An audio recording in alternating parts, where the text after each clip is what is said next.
Hi guys, this is Ben Glicksman with SI.com, and I'm here with your Big Ten Spring Football Primer. Now the weather's finally starting to get a little bit nicer out, and teams are trying to figure out which players they lost and which players are going to step up come fall. Now the first team I want to talk about is Ohio State, which started 12-0 last year before losing its last two games, the second in the Orange Bowl to Clemson. Now there's a lot of excitement surrounding this year's Buckeyes, starting with the fact that quarterback Braxton Miller returns, and he's one of the most dynamic dual-threat players in the nation. However, the bigger issue in Columbus is the running game.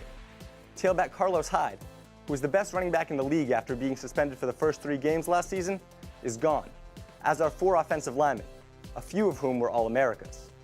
The other position to keep an eye on is linebacker, as Ryan Shazier is gone to the NFL. Urban Meyer and staff will need to replace him as well. If the Buckeyes want to return to their undefeated ways, they'll need to start figuring out some of these issues this spring.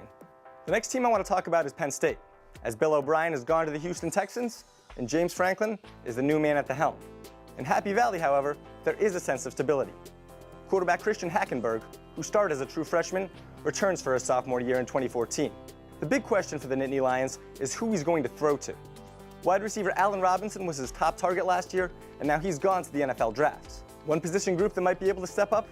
Tight end, as Penn State returns Jesse James, Kyle Carter, and Adam Brenneman.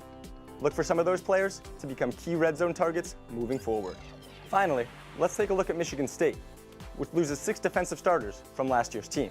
Among the standouts who are gone, linebackers Max Bullitt and Danico Sallin, and cornerback Darqueze Dennard.